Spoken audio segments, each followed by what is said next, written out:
What is up, everybody? This is Josh And this is Trenton, with Straight Out the Pit. episode number 5, and we got a viewer on Periscope, so welcome to Periscope to that viewer watching right now. And if you guys want to hop on there, Josh, what's our Periscope? It's just Southeast or SEP reports via Twitter. Oh, sweet. Okay. Yep. Well, How you doing, Trenton? I'm doing pretty good. Well, we have got a busy episode for you guys today. We've had a busy weekend. We're gonna have a busy week as far as that goes as well. And we've got a lot of stuff for you guys today. So let's go ahead and jump right on in. Yeah. All right, so this past weekend, we were very busy. We spent Friday night in Charlotte with the Monster Energy Outbreak Tour.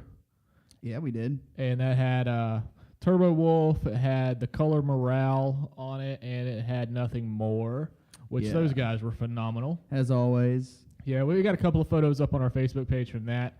We're still working on that. But, Trenton, you were in Greensboro Saturday, were you not? I was in Greensboro Saturday at Green Street Club, my old stomping grounds. I hadn't been there in 5 years up until that point, so. Well, how was it? It was great. Public service announcement. If you are lucky enough and blessed enough to have a venue with no barricade that allows you to get up on stage and jump off and crowd surf, get on stage and jump off. So many kids were throwing down, swinging their arms around while the band was playing on stage. And the Fit for King bassist was about to knock some kids out because He goes insane anyways. Yeah, he was getting pissed. Like his normal intensity went beyond that, and he had to push one kid off, and Florida Days tour manager had to go and push some kids off while they were playing. So be respectful to the bands playing. No one wants to see your crappy mosh moves on stage when they want to watch an awesome band. So just throwing that out there. That's why we have barricades. We can't have nice things. So. And this public service announcement is brought to you in part by Trenton from SoutheastPitReport.com. Yes, it sounds is. like an after-school special on like pit etiquette and don't dance. They on need stage. to. There needs. I mean, that's kind of a given. We need to Get on stage and jump off. We need to do an entire episode about pit etiquette. Yeah, too bad I didn't talk to our guest. Well, I guess it kind of gives it away, but I guess I didn't. I guess I should have talked to our guest after the show. Yeah, and gotten his take on it. He probably would have been kind of pissed.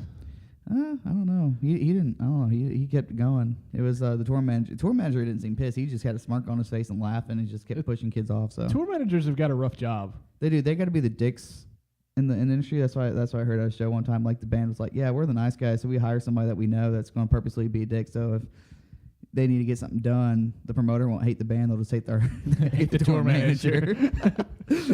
It's like that or the promoter. Like those are the tour manager and the promoter for a show are like the two most hated things when it comes to music.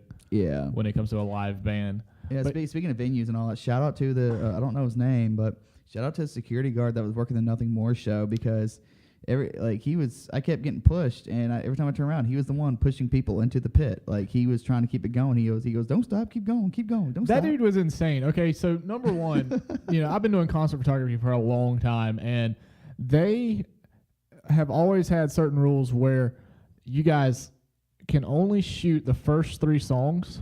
Yeah. Like no flash, no nothing. If you don't have a photo pass, you can't get in the pit or get in front of the barricade, the photo pit, not the mosh pit, things like that. Like, dude, man, like I had to get video of the bass rig or the bassinator. The bassinator. That Nothing More carries around. If you guys have ever seen those guys live, you know what I'm talking about. If not, we do have a video. We got some things in the works with that. I'm not going to give them away yet, but we got some things in the works for that. But I told the guy, I was like, listen, I've got to have a video of this bass rig that they have when they bring it out. He's like, dude, whatever I've got to do to get you over here to get that video is fine. So normally, like I said, we get the first 3 songs, and security's like, get out. Dude, man, let us shoot the entire set of every band from the noticed pit. that. And so, the first 2, like, for Turbo Wolf, I just did the first 3 because I didn't realize it, and me and one of my fellow concert photographers that was there, we were actually kind of making fun of this lady because we had never seen her at any of the shows before, because all of us up in Charlotte, we've all shot together, and so I told David, I was like, she must be new because it was like the fourth song and she's still, shooting, and then here come the fifth song and she's still going at it and all this crap. And so like we were just waiting on security to say something to her, like, get out, and like he never did, because it was one guy. Yeah, it was. There was one guy doing security for this entire show. And half the line when I got there were nothing more VIP. Yeah. So I don't think this. I mean, by the end of the night, it was decently filled, but I think the show was severely like. There was a lot freaking going on in Charlotte Friday night. That is true. Like there was entirely too much going on in Charlotte. We had nothing more that we were at. POD and ICP were down the road. You had Craig Owens was the next night. We had Waylon that was at the Rabbit Hole, and then Collective Soul was also at the Fillmore. Okay. And then not only that, you had the Bank of America 500 or whatever that is. And that was the next night though. That was the entire weekend though. Like there was NASCAR there the entire weekend. Yeah. So it was already packed to begin with.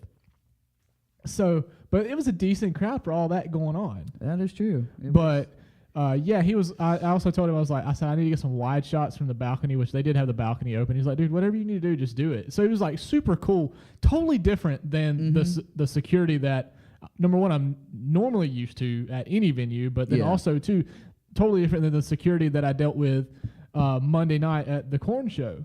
Yeah, because I was at Korn for the 20-year tour. Talk about that one real quick. I wasn't able to partake in that one. That was phenomenal. I've always been a huge Korn fan, and to be able to go and see those guys live, I'd already seen them at Carolina Rebellion, but to be able to shoot their set was even better. But then our boys in Islander were on it, so we can give a shout out to those guys because they put on a killer show. Yeah. I got a really sweet picture of Mikey, but they played in almost like complete darkness. Like I don't know who the lighting guy is at the Fillmore. But I'm just like, dude, you need to like get better. Cause did they get a decent set length? Have they gone from the opening like four or five songs to? I want to say they played about 7. Okay, that's a little bit more than usual. Yeah. If you go to our YouTube channel, I've got a couple of live videos from that. I got their new single on there, and then I have Criminals. Okay. On there, and then I have a lot of stuff from Korn. I've got Chutes and Ladders from Korn on there, Divine, and I think I have Part of Clown on there. So, but okay. Let's see what else. Suicide Silence was okay. Yeah. They were all right. I don't know. They weren't. I'm not a huge fan of them to begin with, but they put on a good show. They played in complete darkness too, which was kind of freaking annoying, but. No, all in all, it was a good weekend. Got some decent shots. I'm tired. Yeah, me too. I'm really tired. You drove all the way home though.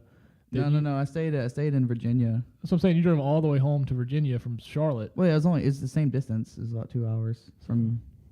So, and then I was going to drive 3.5 the next day to go to Greensboro anyway, or 2.5 whatever. So I was like, I'll just drive back home. So that's like 45 minutes from your house. Yeah, right? I go 45 minutes instead of all that ways, and just take the whole way back the next day, hoping that we could be back in Charlotte Sunday for Sleeping with Sirens, but we didn't get. Yeah, that, I got that email Friday night.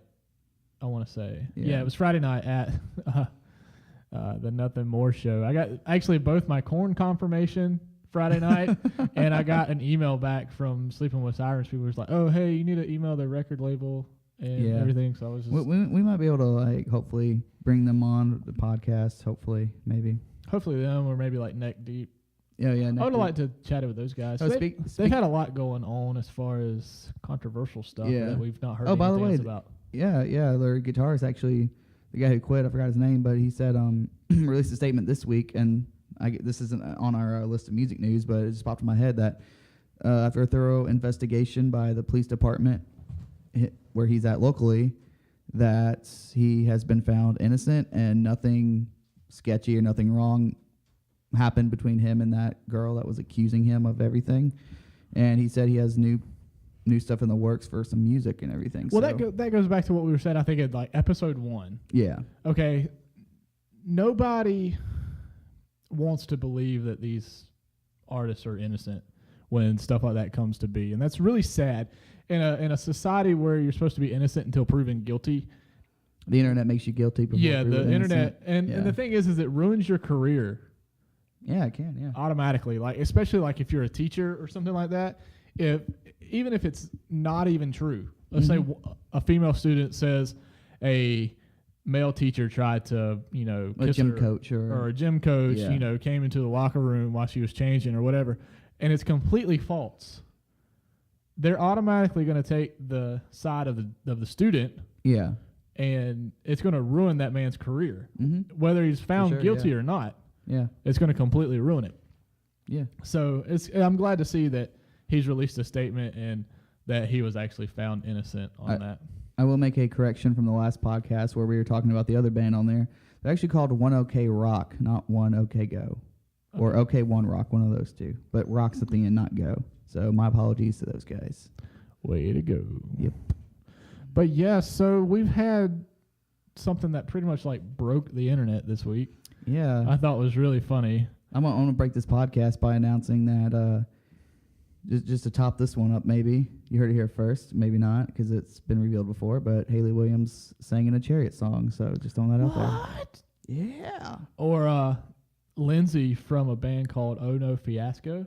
Mm-hmm. She sang in a Pierce the Veil song. Really? Yep. Did you know Katy Perry sang with POD at one point? What?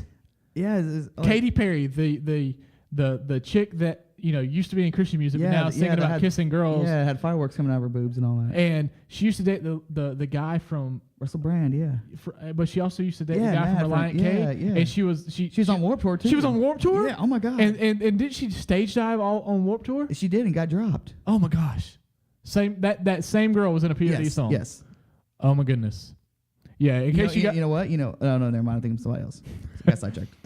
But yeah, in case you guys didn't hear, apparently somebody decided to do a little investigation. For some reason, like, okay, Katy Perry, she's hot and she's got some halfway decent music and things like that. But somebody decided to do some investigation and decided that they were going to let everyone know that she sang like some vocals at a POD song. Which, don't get me wrong, I love POD, but like I guess it's been like a dead week or something. Yeah, like that song's been out for like 10 years. And somebody just now is bringing it forward that, she was a backing vocalist on that track. And I think like she even performed with them for that song or whatever. Yeah, maybe. I don't know.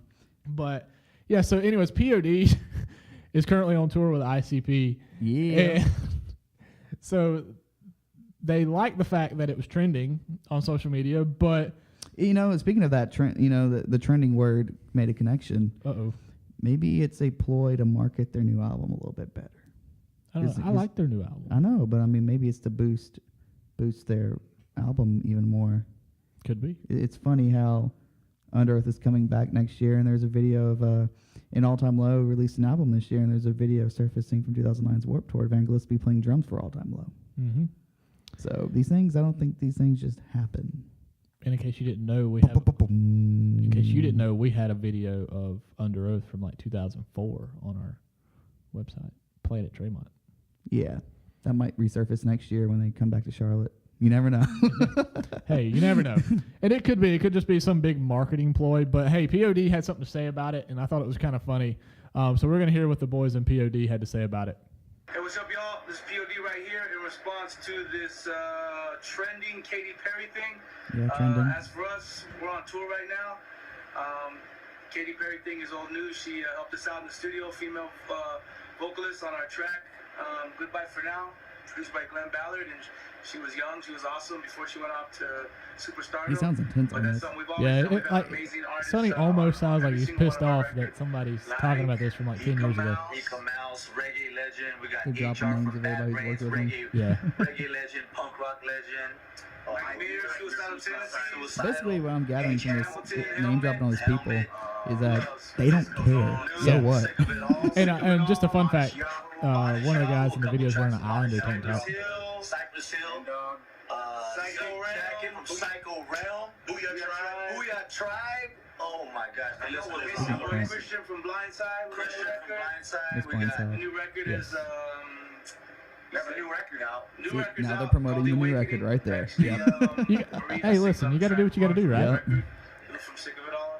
It's cool in this moment. It's cool to see it trending now 10 years later. When Katy Perry was just a wee little lad now, and she blew up, and we're glad for her, and that's awesome. And we still like to go back and listen to that song because it's a great song. A lot of people enjoy it too. So I love that it's trending now. The old news is now new news, which is cool. And now we're on tour with ICP. Something else that's different. Something else is. So we had to respond. Oh my God, 10 years from now. Remember when POD toured with ICP? Yes, we're still a band. But yeah, man. So that's you know. It was funny because if you go in and like read the article that another publication put up, the Sonny from POD or one of them said that's the problem with media now, isn't there's no research. Yeah, and there's a lot of truth to that. A lot of people would just blindly go in post. Yeah, there's like, oh my God, look what I found, and then everybody picks it up. Yeah, and nobody does their research. Nobody contacts PR to say, hey, listen, you mind if we run this, or can you shine a little light on this, or whatever. So, but yeah, so apparently Katy Perry sang backup vocals for POD and broke the internet this week. We need to get Katy Perry on here to get her side of it. Yeah, let's call Katy Perry up and be like, hey. Yeah, as we can do that. We're big enough for that. So we heard you sang for POD. Can you shine a little light on that? But yeah, anyways, moving on. So apparently the Foo Fighters have recorded some new music, which I'm kind of excited about. I always like Foo Fighters a lot better than Nirvana. Yeah. We lost a lot of listeners right then. Actually, I'm surprisingly finding a lot of people who hate Nirvana. I appreciate what Nirvana did for the music scene. They were ahead of their time, kind of like the Beatles. Yeah. And stuff like that. And I appreciate what he did for the music scene and Kurt Cobain and all that. But the best thing that ever came out of Nirvana was the Foo Fighters. Mm-hmm. And so, I mean, if I hear Polly wants a cracker on the radio, that line over and over again, one more time, all my head's going to explode.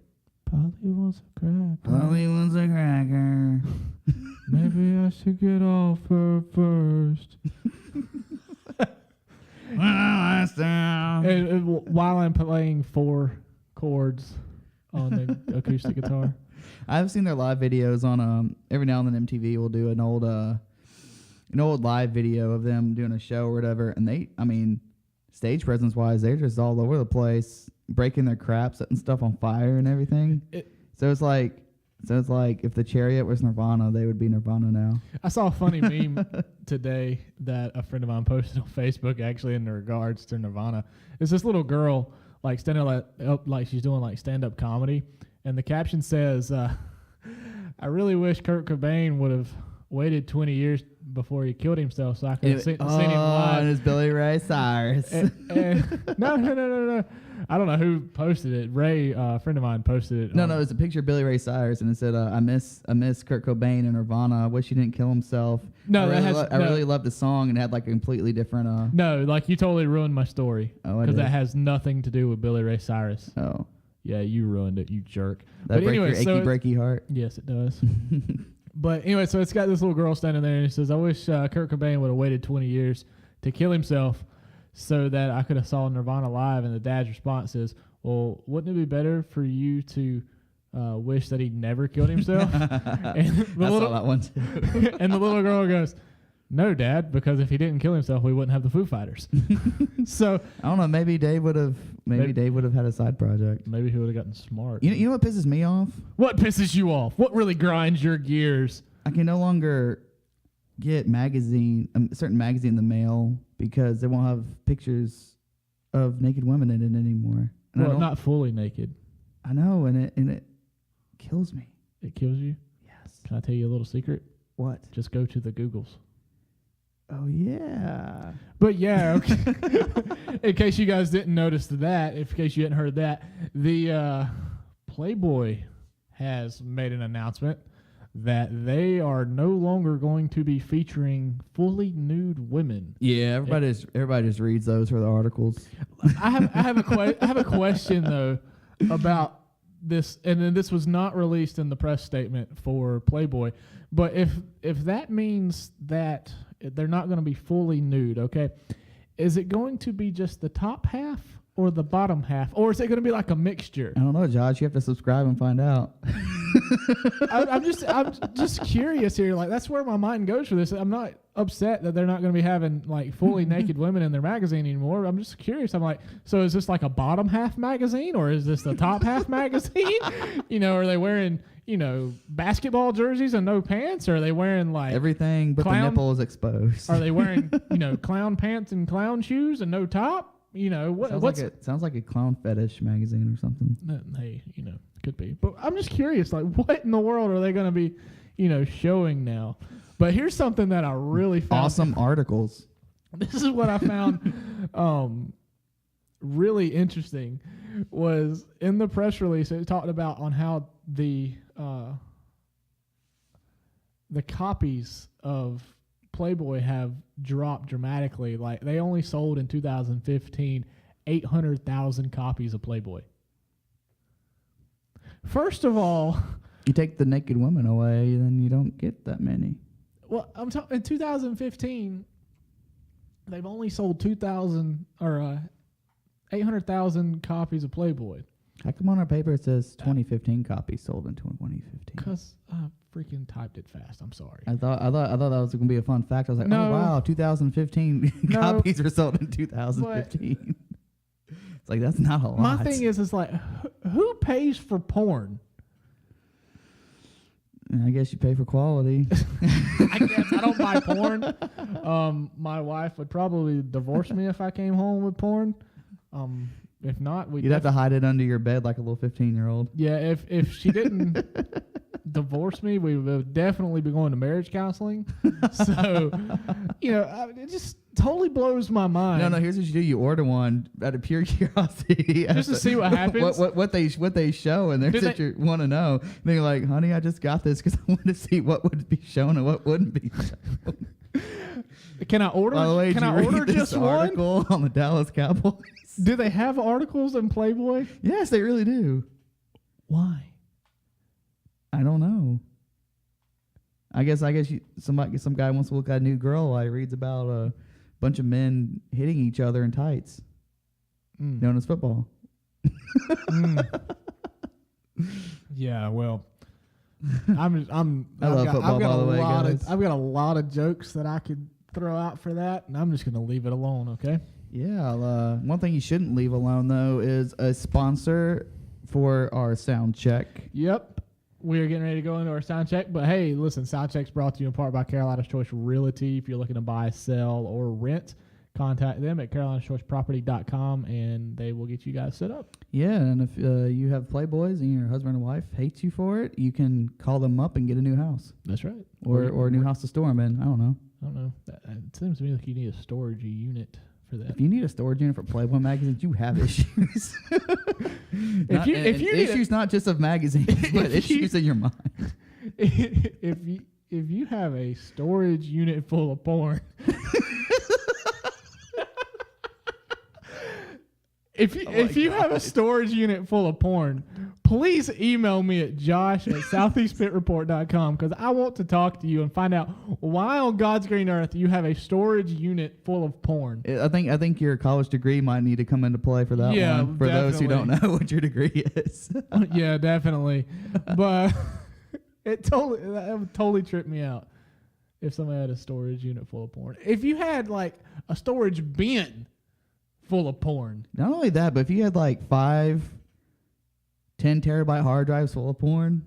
If you had an entire media server full of porn, we probably want to talk to you to figure out what's going on in your head. Mm-hmm. Wow, our sponsor's absolutely going to love that we went from talking about them to talking about porn. Hey, yeah. On that note, ladies and gentlemen, this is Soundcheck. What is up, everybody? This is Trenton with another edition of Soundcheck with SoutheastPitReport.com, straight out of the pit. Today we are with the artist called Darksiders. How you doing today, man? Good, man. How are you doing? I'm doing awesome. So, real quick, you're a little bit of a different artist than what we're used to covering. You tend to more lean on the electronic side as well as mixing, different genres of music and stuff. So, talk about a little bit about how you got your start and, what got you into mixing music and all that. Pretty much. I mean, I started off, really into, early like punk rock, 7 Seconds, and a lot of that kind of stuff. So I, played in bands and stuff when I was a kid, and like did a lot of that for the most part. And then I kind of just like I had a cousin who has like kind of like more dance music kind of CD kind of thing going on, and checked out some of that shit, and I thought it was pretty cool. So I went to like this event, like a rave typically, but there was like this side room for this specific genre called hardstyle. And I really liked it because it was aggressive, you know what I mean? It was almost like the punk rock dance music in a sense, you know? So like ever since I heard that, I was pretty hooked on it. And then in between, all the band stuff I was doing, I was trying to learn how to DJ and do a lot of that kind of stuff.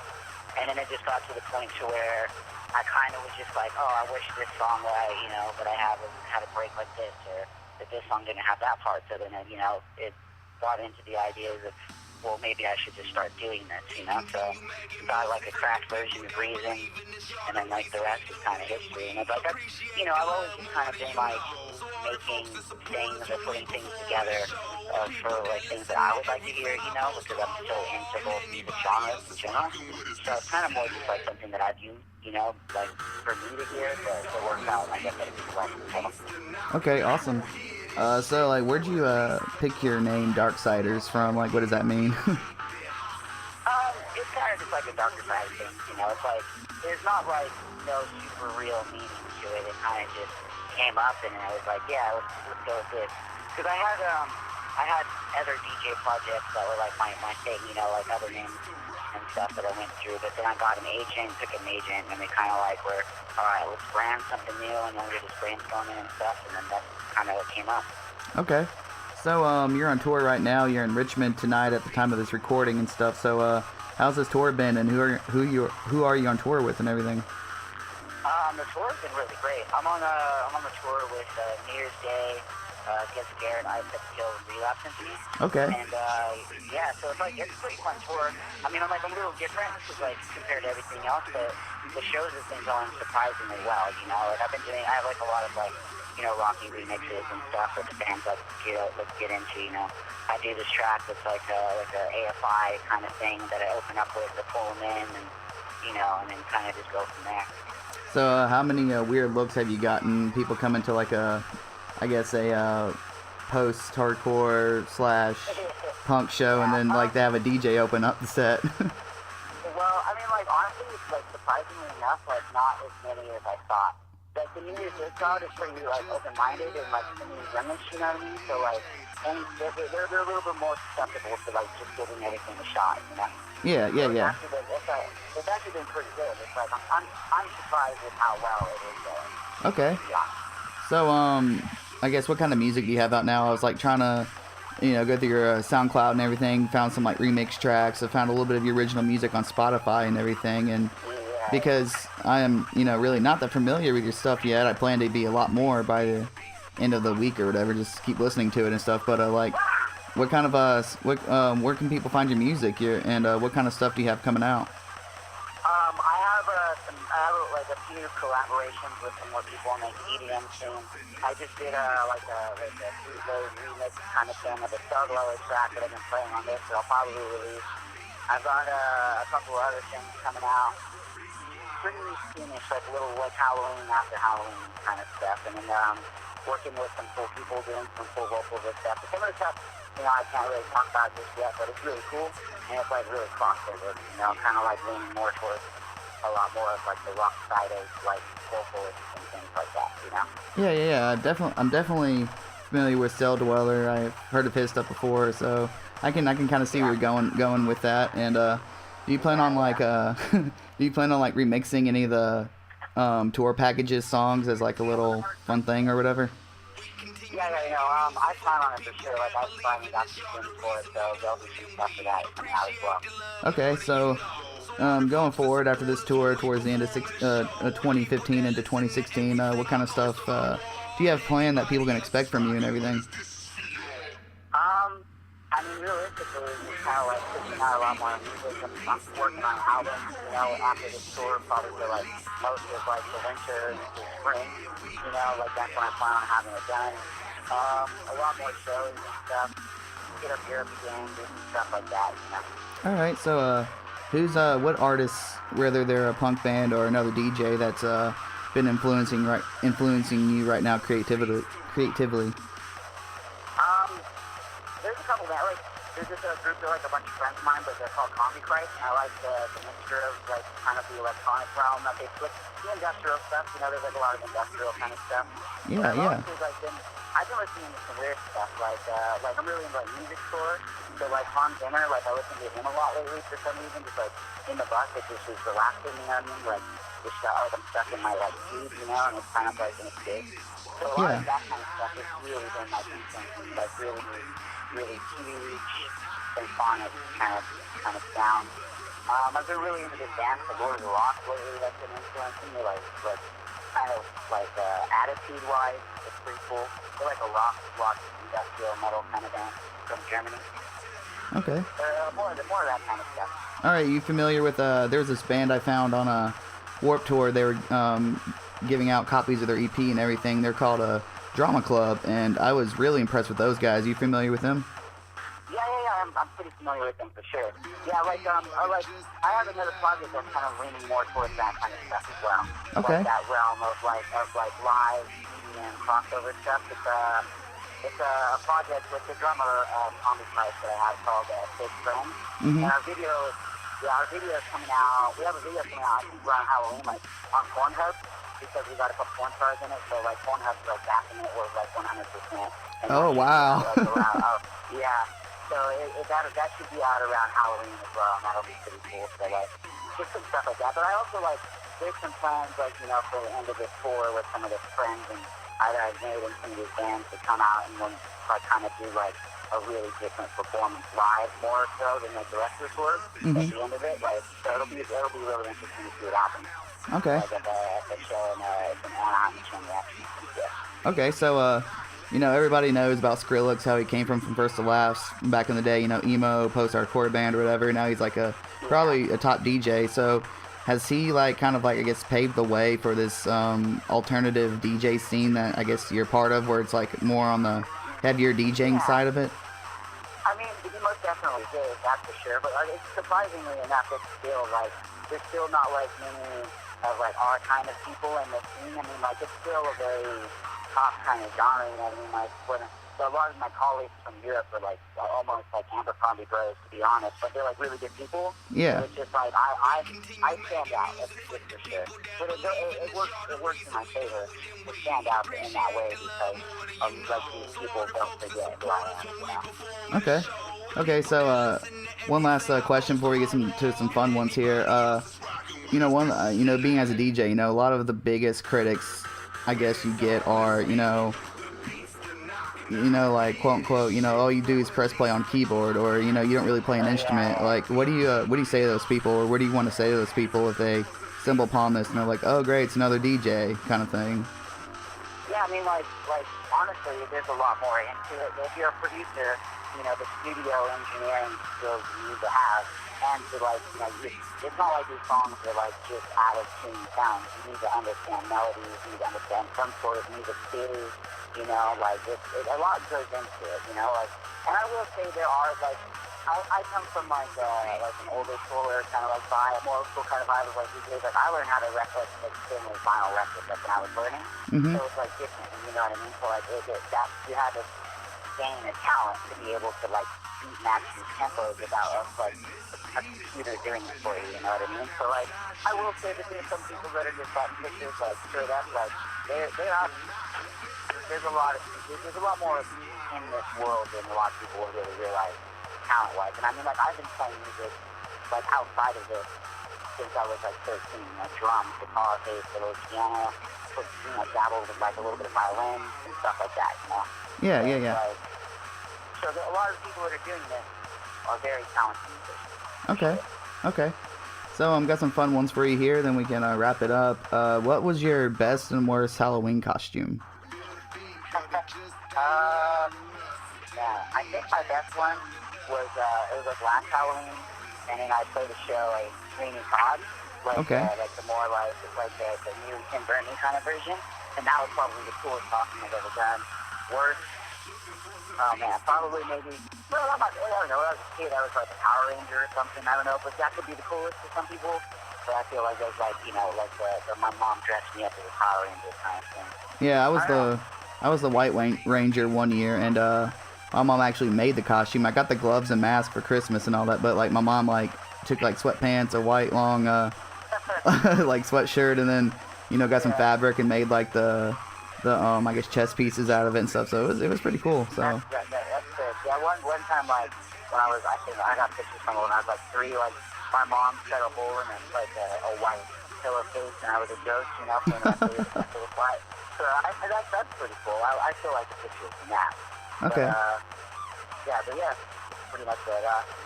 All right, and the last one here is if you could hang out with or date, marry, do whatever with Taylor Swift, and she wrote a song about you, what would it be called and what would it be about?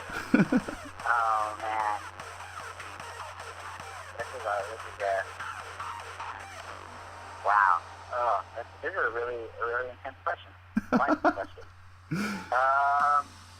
Caught me off guard with this one. The song would probably be about, I don't know, a wild night that you hardly remember, probably, like a super, like, gnarly party night. Okay. And then we could call it No Regrets. Okay. Not even a letter? Yeah, we'll just leave it at that. Yeah, and you'll end up probably remixing that track for her, won't you? Yeah, probably. I'll produce the backing for it. All right, awesome. So, is there anything else you want to mention real quick before we close it out? No, man, that's pretty much it. All right, man. Well, thanks for talking to us today, and I really appreciate you taking the time to talk to us on this tour, and I hope you guys have a safe tour and finish it out strong. Awesome, man. Thank you. Have a good day. All right, you too. Thanks. All right, everybody, that was Darksiders on Soundcheck here on the Southeast Spit Report podcast, straight out of the pit. And now, back to the show. All right, Darksiders, everybody. Wow, those guys are on tour with New Year's Day, right? Yeah, and our boys and 3 Lap Symphony, who we talked to at Warped Tour. So That's an odd combination. yeah, we talked a lot about that in there and stuff, and how obviously we just listened to it and everything, but how kids responded to them, and there wasn't really much weirdness with it. So yeah.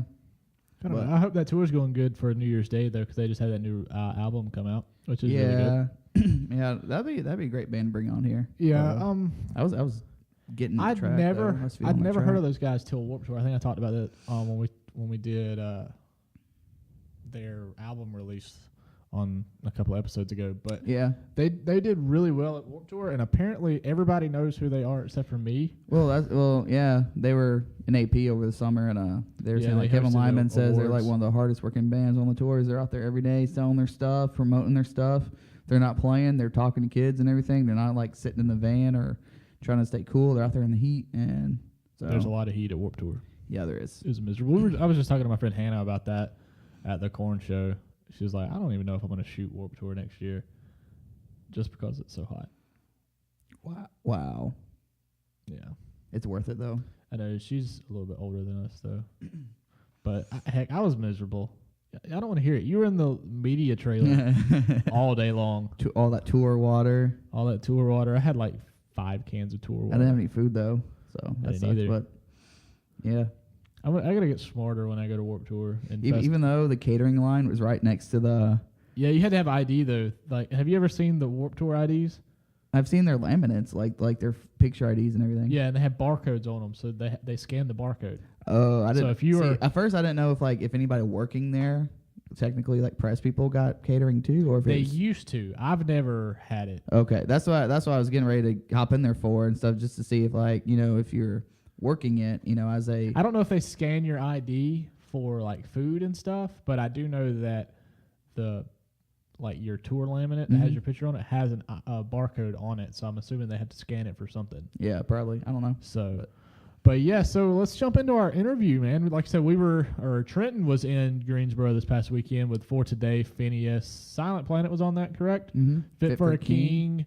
And Gideon. Oh yeah, I forgot about Gideon. That was Gideon. They were awesome. Gideon put on I'm trying to think of what tour it was I saw them on. I think it was Scream the Prayer, the last Scream the Prayer tour. Yeah. and they put on a really good show. Yeah, they were pretty good. Yeah, the hardcore dudes. So the whole place was like going nuts and stuff, stomping around and. Were they on Rocktoberfest? Yeah, they were. I thought Yeah. so, but I wish they. If you guys that were doing Rocktoberfest down in Charleston last year are listening to this, Brian and Timmy, hint, hint. Listen, Timmy, I know you're still down in Savannah, so you could very easily do a Rocktoberfest in Charleston. Or a Novemberfest. Or a Novemberfest. Yeah. Either Something. way. I don't know. But Either way, or come to Columbia and do one, so I don't have to drive as far. But yeah, anyway, so we got to chit-chat with a few bands on this tour. Yeah, we did. We have talked to this guy once before, or Haley talked to him once before. Yep. I've talked to a former guitarist. Yeah, that's talked about a little bit in there. So For you guys who have not put the clues together, we got to speak with Mattie from the band For Today Saturday night in Greensboro. Trenton, how'd it go? it went great. Like I thought this interview was the interview that almost didn't get done. It happened, but it didn't get done.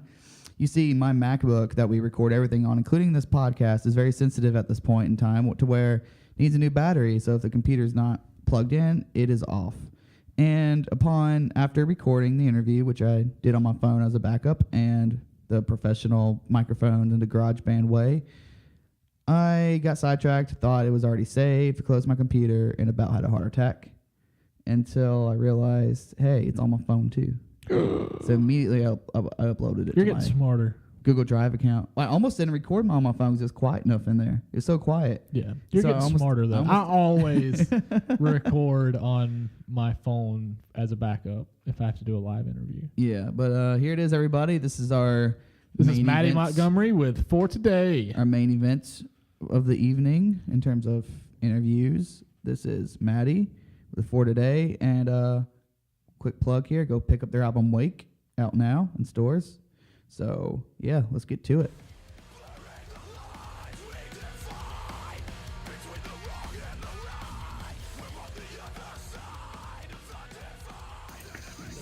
What's up, everybody? This is Trenton with SoutheastPittsburgh.com for another podcast episode. Today we got Mattie from For Today. How you doing, man? I'm doing great, man. How are you? I'm doing awesome. Good. How you doing this rainy weather? How's the drive been and all that? It's all right, man. We're glad to be out on the road and having a good time, and Yeah. we have coats and hoodies for it, so it's all right. Yeah, trying to stay dry. Yeah, this tour is kind of like an old, I guess, brotherhood type tour. You guys have had some interaction with these bands throughout your career at some point, Yeah. before this tour. So what's it like? All these bands coming together? Oh, it's awesome, man. Yeah, we should have just called it the homies hanging out for a month tour, because we know all these bands, amazing bands, great friends of ours. So Okay. it's cool. Yeah.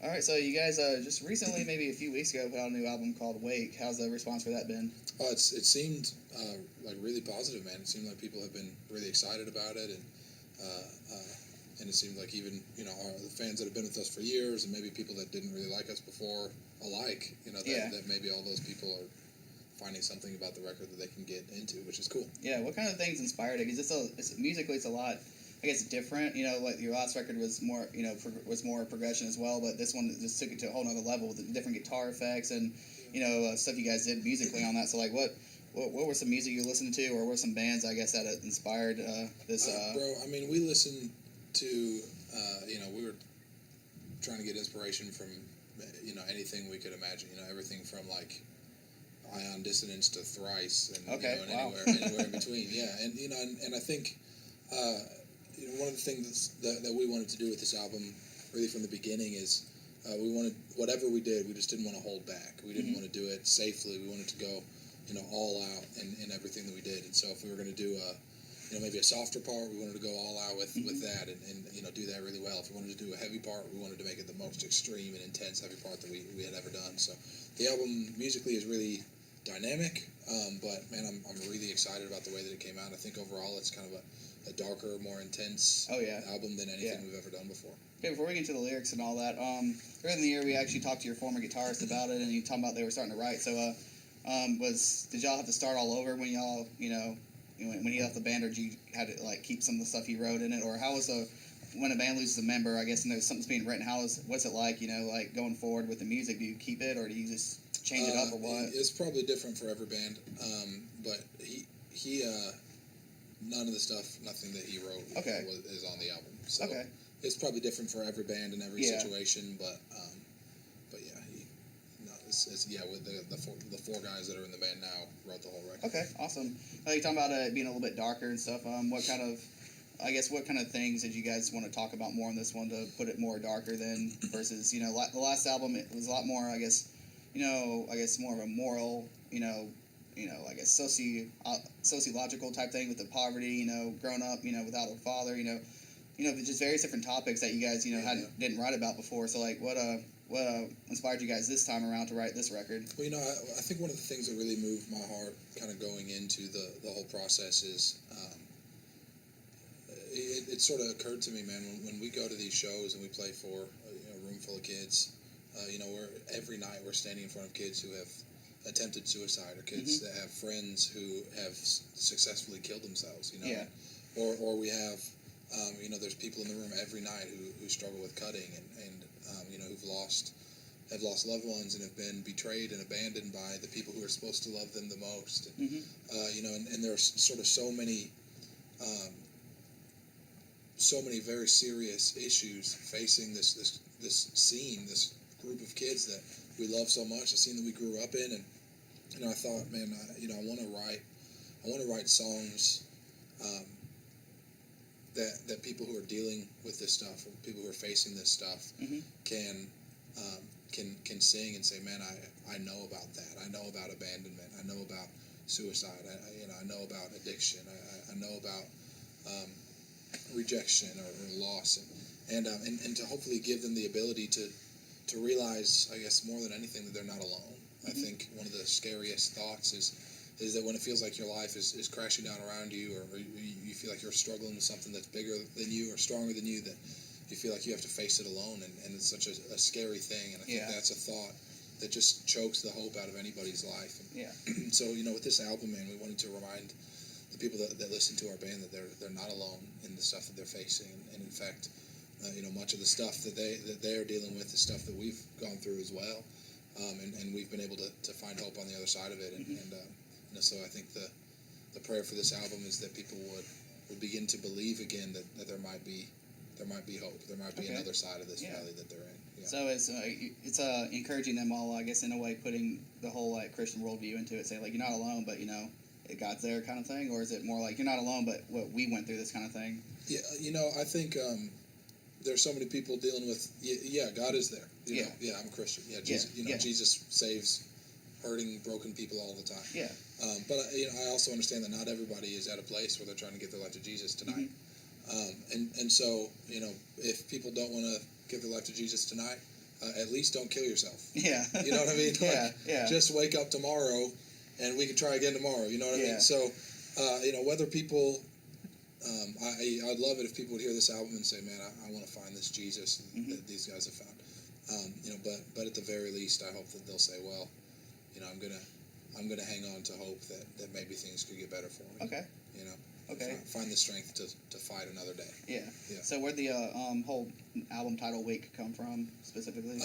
We I think one of the things that we like the most about that title is that it could mean any number of things. That awake is a name for a funeral, or the wake of something is the aftermath, like there's destruction in the wake of this tornado, or the word wake can be a command to someone who's sleeping or dead to say, wake up.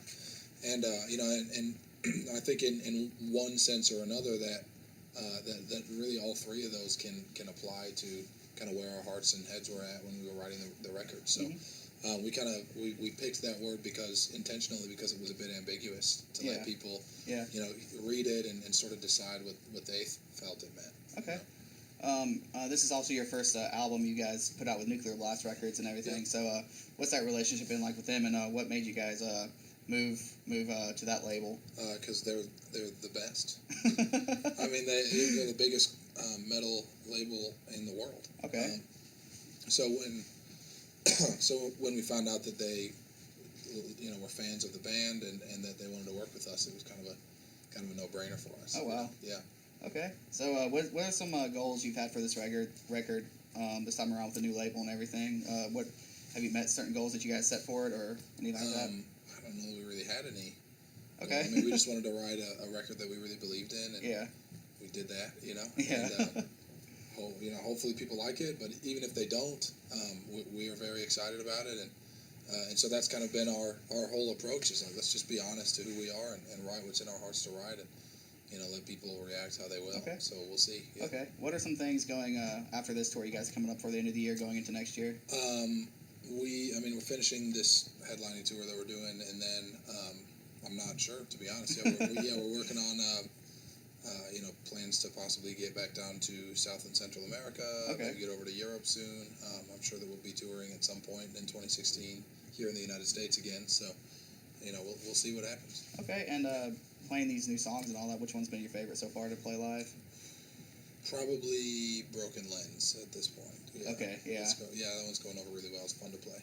Okay. Awesome. So I've got a couple of fun ones for you before we close it out and everything. All right. So your father. I am. A lot of guys in the scene are fathers as well. Has there been any talks of like a dad metal tour where all the scene dads go out there or music scene dads go out there with the other music scene dads, bring their kids out or anything like that? No. That would be the worst, man. I love my kids so much, but putting them in a van or a bus and riding them around for 8 hours a day, yeah, that'd be the worst thing in the world, man. They'd hate that, and they would make me hate it too. So yeah, no. You try to make time while you're touring to still see your family and everything. So what's that like? Also with your speaking and all that, speaking, the band, and the family. How do you prioritize and keep it all in order and everything?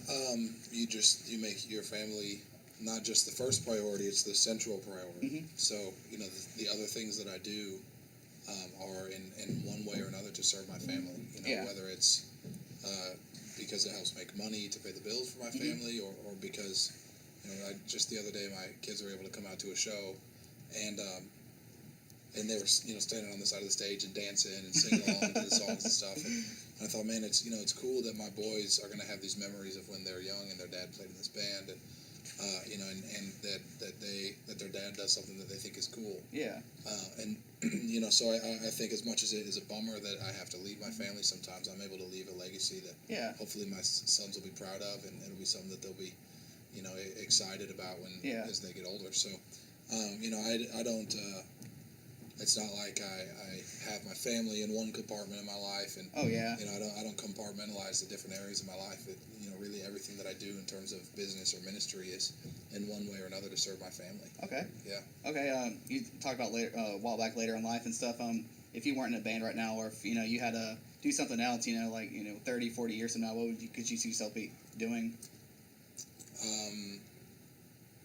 I don't know. Maybe like a space cowboy. Just kidding. I actually was in college to be a high school English teacher. Oh wow! Okay. So if I wasn't in the band, I don't know. Maybe I'd teach high school. I don't know if you could do that with a neck tattoo. So I don't know. That may never happen. Maybe we'll in see. a college. Maybe I don't know. Yeah, maybe we'll see what happens. Yeah. Okay. If your band was a tribe on Survivor, who would go home with $1 million, or who would go home first? Like which dude in the band is the weakest? Is what you're asking? Yeah, and which one's the strongest in terms of Survivor? Definitely David Puckett, our drummer. He's the weakest for sure. He would starve to death in the first 36 hours. It'd be pretty sad. I think Brandon LaTrue probably would make it all the way to the end. Our guitar player. Why is that? Because he comes across as innocent, so no one would think he was a threat. But he'll shank you in your sleep. All right. What about the whole tour package? If each band was a tour, which band would win the $1 million? Probably Gideon. Those guys have some extra weight to throw around. I think they'd win. All right. Fit for a King for sure would lose overall. Why's that? Because Ryan Kirby's in their band.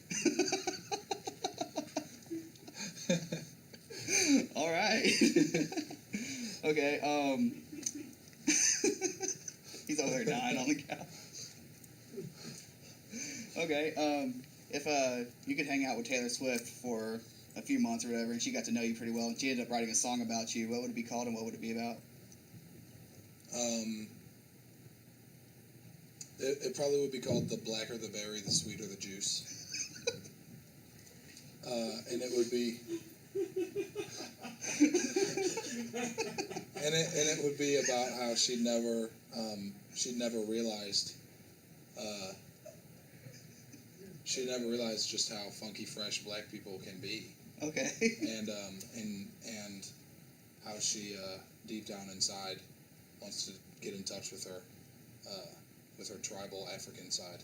Okay, I think she tried to and shake it off, but I don't know if it worked that well. It didn't work, yeah. Yeah. She needs to kick it with me for a while. Okay, you can show her some moves? Yeah, Taylor, if you hear this, girl, hit me up. Let's party. Okay. And last one, what has been an awkward or unique fan interaction that you've had, or something you've had to sign that was random or unique or whatever?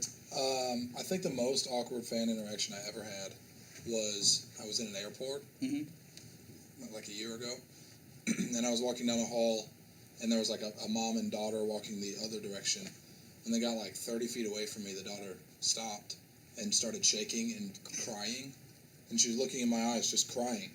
And so I kind of get up to where they're at and don't know if I should stop. She hasn't said anything, but it's clear that she knows who I am. Yeah. So I like stopped and kind of hung out for a minute, and her mom is looking at me like a big black dude covered in tattoos, and her little white daughter, and then looking back at me and at her little daughter who's crying in the airport. And the daughter she's not saying anything, so I just introduced myself to the mom and made small talk until this girl could like, hey, I'm Mattie, I'm playing a band. I assume your daughter knows who we are. And then she finally like collected herself enough to take a picture. Okay. But it was a pretty awkward like 60 seconds while this girl was crying, just chatting with her mom who had no idea who I was. Yeah. What about signing stuff? Any awkward signings or anything you had to sign that was pretty awkward? I think the weirdest thing we ever signed was a slice of pizza. Okay. Yeah. All right. But there's nothing wrong with pizza, so I don't. Not at all. There's a bunch of pizza. Looks like on the table over there. I don't want to. No, don't get me wrong. I'm not hating on pizza, man. Yeah. I would never do that. Oh yeah. All right. Is there anything else you want to promote or talk about before we wrap it up? Yeah, I just want to talk about Jesus. Hey, he loves you guys, and whether you believe in him or not, he's alive and he died for you. And the Bible actually says that all who call on the name of the Lord will be saved. So whether you know him or not, or you were raised in church or not, whether you believe me or you don't even have to take my word for it, just put it to the test, man. If you call on the name of Jesus, say, Jesus, I want to know you if you're real. I promise that little thing, man, it'll change your life forever. It did for me, and I know it will for you too. Okay, awesome. It was awesome talking to you, Mattie. Thank you, man. Looking forward to seeing you guys again later. And thank you guys for listening to this podcast. I'm Trenton with SoutheastPitReport.com, and this is Mattie for today. Thanks, guys.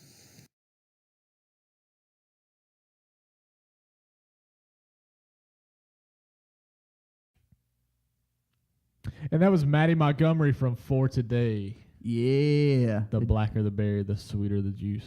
That was by when far. When he said that, like all I could do was laugh because my mind went in 5 different directions with that one. I was like, I did not know how to take that one. So I'm not gonna lie, that was the best answer to a Taylor Swift question. Yeah, it was. Yeah, I love it. The blacker the berry, the sweeter the juice. Yeah. I'm sure you guys could hear that, but everybody was on the couch. Like most of the band were in there, and they were just dying. They're laughing the whole time, but when he said that, they just couldn't contain themselves and just busted out. It's probably one of the greatest things ever. So yeah. All right, well let's wrap this up. Let's go into some upcoming albums. So tomorrow, some new albums come out. I'm really excited about it on the 16th. There's only one on this list I'm super, super pumped for. All the other two. There's 2 on the album on this list that I'm super pumped for. One of them I included just because of who they are. I'm just impressed that they're still playing music. Oh yeah. So you talking about Petra? Petra? Yeah. No, not Petra. That's not Petra. I thought it's not Petra. Oh dang. Well, tell us who it is then. Striper. I was close. It's close. Striper has got a new album coming out. Here's a little sample of that. Yeah, this song is called Fallen.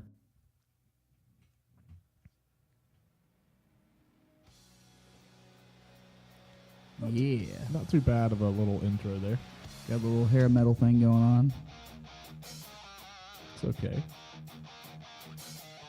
I'm just impressed they're still playing music. Oh my god. People say Kellen Quinn sings high. It's sad that I'm comparing these to this guy, but like that high vocal range reminds me of Papa from Ghost. I can't comment on that one. I don't know. I'm not a big huge fan of Ghost, but it's definitely hair metal. Oh yeah, for sure. Turn that up just a smidge. Yeah, we Turn it up just can a boost it.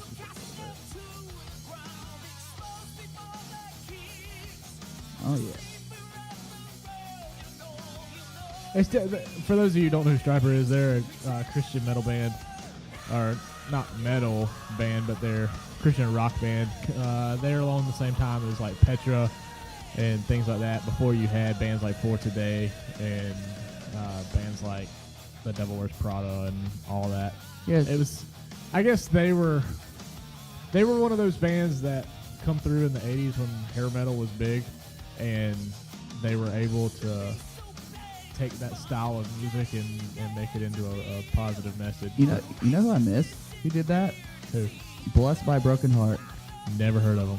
What? I saw on Scream the Pirate. They played this style of music with modern day like metalcore, and they did the breakdowns and gang chants and stuff. But yet, their singing and all that was basically 80s metal blended with today's metalcore. It was pretty good. So since Striper's got a new album coming out tomorrow, and they're hair metal, and Motley Crue is retiring after they finish this run and everything, but Still Panther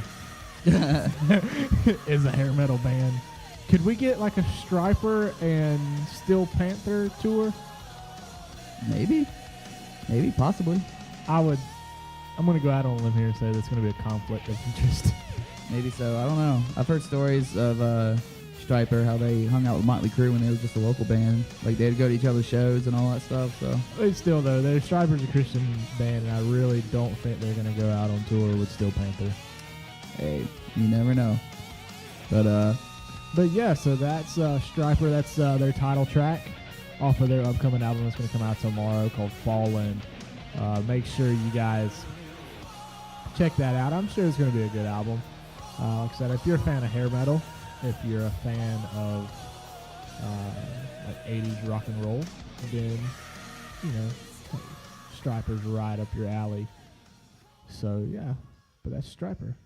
yeah, we got some other albums coming out tomorrow as well. Yep. This one is my favorite on the list of these three. That was Striper, Fallen, obviously. And this one is our friends and Forever at Last.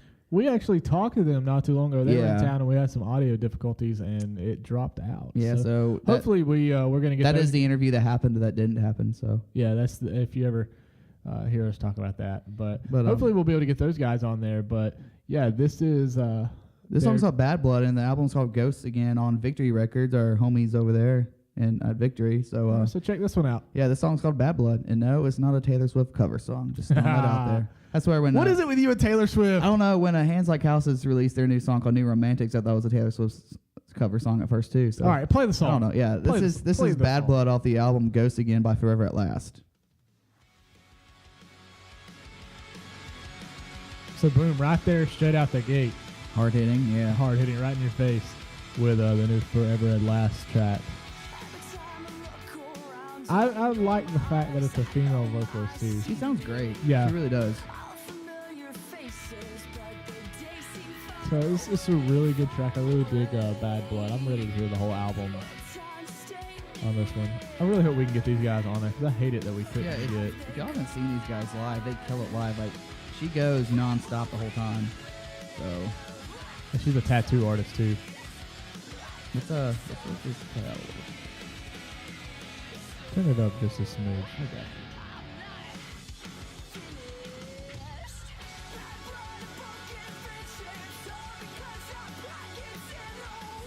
I can't pinpoint it on who her vocal reminds me of. I know the first guess, Haley Williams. I was really half expecting you to say Taylor it's Swift. No, it's that throaty, not throaty, but like very back of the throat push sound, like that kind of style thing, like Haley Williams does. She's not really singing from her diaphragm like most singers do. She's like pushing it out through the back of her throat. So it's got that forced, throaty power sound to it. But I dig it, man. If the rest of Ghost Again sound like this, then you guys are in for a treat. I have not heard the entire album. I've just heard this single. I haven't even heard the single yet, so this is new to me. Well, boom, in So your face. this is an organic listening on my end right here. I'm really digging this. But all right, that's Bad Blood by Forever at Last. And this one here, this next track is my pick of the week. So this is your pick of the week. What are we listening to? This is the new single from Coheed and Cambria. I can never. That's just been a band I've never been able to really get into, appreciate. So. I love Coheed and Cambria. They've got a new record coming out tomorrow called The Color Before the Sun, and this is the latest single called Eraser. Yeah, maybe I can be a believer on this track. I haven't heard him in a while. Let's jam out to this for a little bit. See what this sounds like.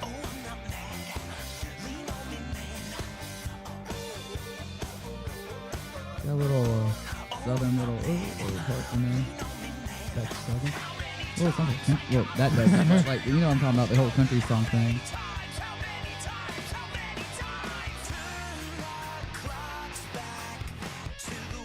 Wow, his vocals aren't really, really high right now. That's the reason why I've never been able to get in these bands, is because I don't think...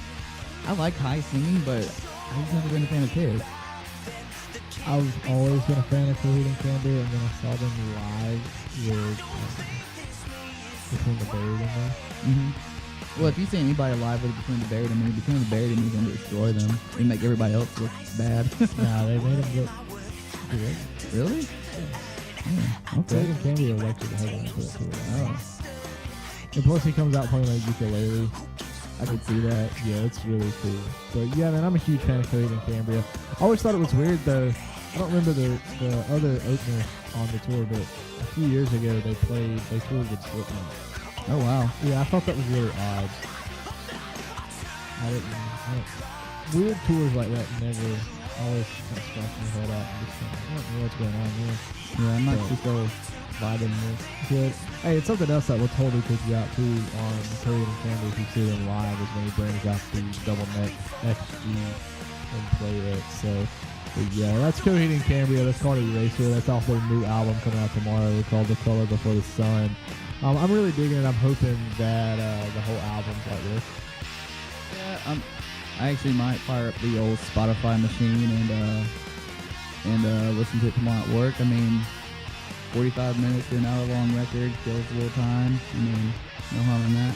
I'm definitely going to be listening to it tomorrow. But I will definitely listen to Ghost Again by Forever at Last first. Oh, That don't is my- lie. You are going to be rocking out the track list tomorrow. Maybe I could do all the hairspray. Hairspray. And your hair's not long enough to be listening to her. No, it's not. Let's grow our hair out in the mullet. I could actually do a mullet. You right really now. could. You could too, actually, if you just I'd have to, like, I do need a haircut. It's awful. you should grow it out like a Coheed singer. Actually, a funny story is I've always wanted, like, long silver hair, but it doesn't happen. Like, my hair just gets big. Funny story. Okay, and we're gonna wrap this episode. Yeah, we're gonna wrap this episode up on a funny note. Yeah, while we're letting Coheed play out still. So, 7th grade, I was in chorus. And, You were in chorus? Yeah. Drop a little single on this track. I don't know the words to it. Oh, okay. Michael, you better show. Hallelujah. Okay, let's keep listening to Coheed. Okay, anyways, all right. Yeah. Little Michael Rowe, you boat ashore there. But so, anyways, it's before I cut my hair short like it is now. Feedback. And my mom thought it would be a great idea for me to have a bowl cut. That wavy feedback. Does that have anything to do with my bowl cut? No, it doesn't. So shut your mouth. No, you So could anyway, do, my mom decided it was a great idea for me to have a bowl cut, right? And I've had those before. then for our chorus concert, I have a cousin who's a year older than me, and she was in 8th grade. I was in 7th grade. We were both in chorus, and my uncle was there filming this chorus concert. So my mom thought it'd be a great idea for me to wash and blow dry my hair that night before the chorus concert. What happens to your hair when you blow dry it? Poofy. It gets poofy. And so what happens when you have a bowl cut? and you wash them. It's a poofy bowl. It's a poofy bowl. I know this from experience. And you know what's even worse? It looks like a giant penis. So there I was, 7th grade, with my bowl cut in my tuxedo, Chode head. standing up there on the top row. That's your Halloween costume this year. You're going to be Chode head and bring that back. I'm gonna. My hair's not long enough, man. I'm actually thinking about being Casey Jones from Teenage Mutant Ninja Turtles. Okay. Because my son's Leonardo. Okay. So it'd be Leonardo and Casey Jones. So yeah, this episode has really gone all over places. Yeah, and I will bring it back to last week. Going back to B, Forever at Last singer. You mentioned she had tattoos. She also, when she was here, she was hanging out with one of my friends. She was a girl.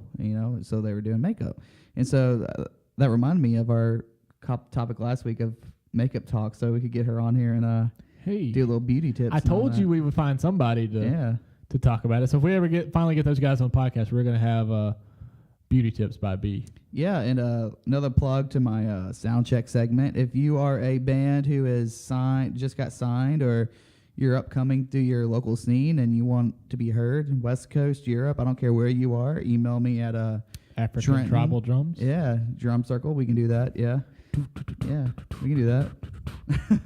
Email me at Trenton@southeastpitreport.com, and I will check your stuff out. Tell you the details of what you need to send me and when we can do it and all that cool stuff. So I want to start doing something too, and I think it'd be really funny. What? Let's just do a straight raw review of a band. Honestly, that's what when I did my first few bands for sound check, that's kind of what I described to him. It was. No, I want unsigned bands to just send us a song and us not listen to it until. See that was going to be part of the sound check. We were going to listen to them, talk about their music and then play a track and listen to it. But it's turned into a completely different segment where we just. I like it though. Yeah, me too. But I like it. It gives us some structure. Yeah, maybe. I don't know. Maybe we can do something like that sometime. I don't know. Let's wrap this thing up, guys. This has been SoutheastPitReport.com's podcast straight out the pit. We'll see you guys next time. Thanks for listening. Yeah, peace out, everybody.